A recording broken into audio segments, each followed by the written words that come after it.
Hello everyone, எல்லாரும் எப்படி இருக்கீங்க? நல்லா இருக்கீங்களா? ஓகே, இன்றைக்கி நம்ம என்ன பார்க்க போகிறோம் பார்த்தீங்கன்னா, ஹேண்டில் பேக் grip நான் வாங்கி வச்சது போன வீடியோவில் மாற்றலை. அது வந்து இந்த வீடியோவில் கண்டினியூ பண்ண போகிறேன். ஹேண்டில் பேக் grip எப்படி சேஞ்ச் பண்ணுறது, லூப்ரிகேஷன் எப்படி பண்ணுறது, டைமிங் செயின் எப்படி அட்ஜஸ்ட் பண்ணுறதுன்றது பார்க்கலாம்.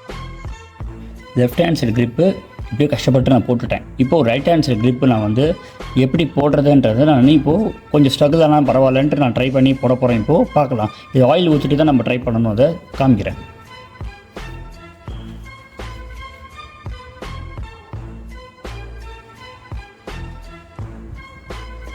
ரொம்ப ஊற்ற வேணாம். உள்ளே அந்த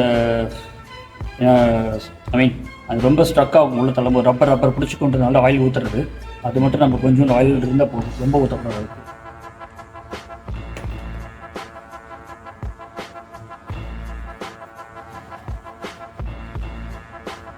ஓகே, ஃபுல் ஆயில் அடிச்சுக்குது உள்ள. இது எப்படி நான் போட்டேன்னு பார்த்தீங்கன்னா, ஃபஸ்ட்டு இந்த ஃப்ளாட் ஸ்க்ரூ எடுத்துக்கிட்டேன். ஏன்னா அது grip மாதிரி ஏற்றுறதுக்கு.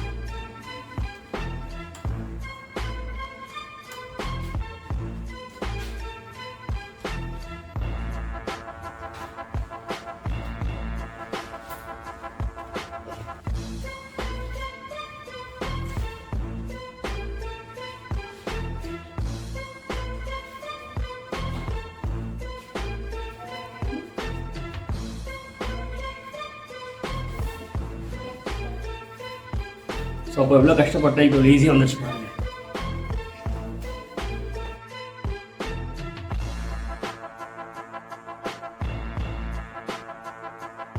ஓகே, இப்போ வந்து இந்த பேக் ஃபுட் பெக்ஸ் பார்த்துருப்பீங்க. அது ட்ரையாக தான் இருக்குது. ஃப்ரண்ட் ஃபுட் பெக்ஸும் ட்ரையாக தான் இருக்குது. ஏன்னா வாட்டர் வாஷ் போயிட்டு வந்துச்சு வண்டி. லூப்ரிகேட் பண்ண வேணாம்னு சொல்லிட்டேன்.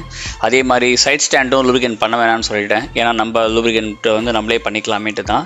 நம்ம என்றைக்குமே வந்து ஃபுட் பெக்ஸில் வந்து நிறைய ஆயில் ஊற்றக்கூடாது. ஃப்ரண்ட்டும் சரி பேக்கும் சரி நிறைய ஆயில் ஊற்றக்கூடாது. ஏன் பார்த்தீங்கன்னா, டிரைவர் வந்து யூஸ் பண்ணும்போது அந்த அளவுக்கு ஃபுட் பேண்ட் இதில் படாது. ரியர் ஃபுட் பேக்ஸ் ரொம்ப ரிஸ்க்கு.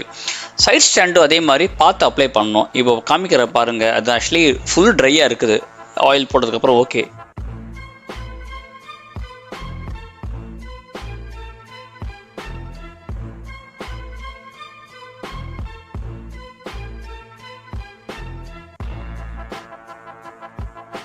இந்த பக்கம் ஆயில் லூப்ரிகேட் பண்ணி முடிச்சாச்சு.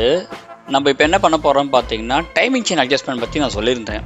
டைமிங் செயின் வந்து ஒரு சில சவுண்டு வந்துட்டுருக்கும் இன்ஜின்லேருந்து. அது எப்படின்றது காமிக்கிறேன். அது எப்படி அட்ஜஸ்ட் பண்ணலான்றது காமிக்கிறேன். இந்த ஸ்பேனர் யூஸ் பண்ணும்போது ரொம்ப அழுத்தி டைட் பண்ணாதீங்க. இதுதான் அந்த இடம் நான் சொன்ன இந்த டைமிங் செயின் அட்ஜஸ்ட் பண்ணுறது. அந்த நட்டு தான். நம்ம ஓவர் டைட்டும் பண்ணக்கூடாது, லூஸாகவும் பண்ணக்கூடாது, கரெக்டாக பண்ணணும்.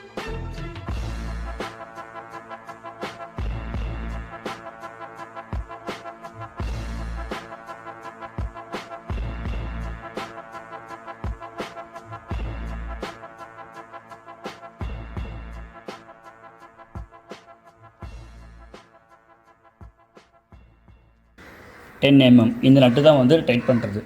ரொம்ப டைட் பண்ணக்கூடாது.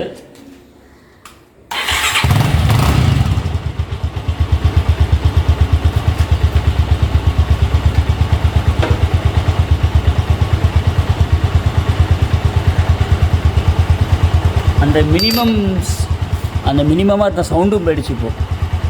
ஓகே, வீடியோட எண்டு வந்துட்டோம். எல்லாருக்கும் வீடியோ பிடிச்சிருக்குன்னு நினைக்கிறேன். முடிஞ்சால் லைக் பண்ணுங்கள், ஷேர் பண்ணுங்கள், சப்ஸ்கிரைப் பண்ணுங்கள். தேங்க்யூ.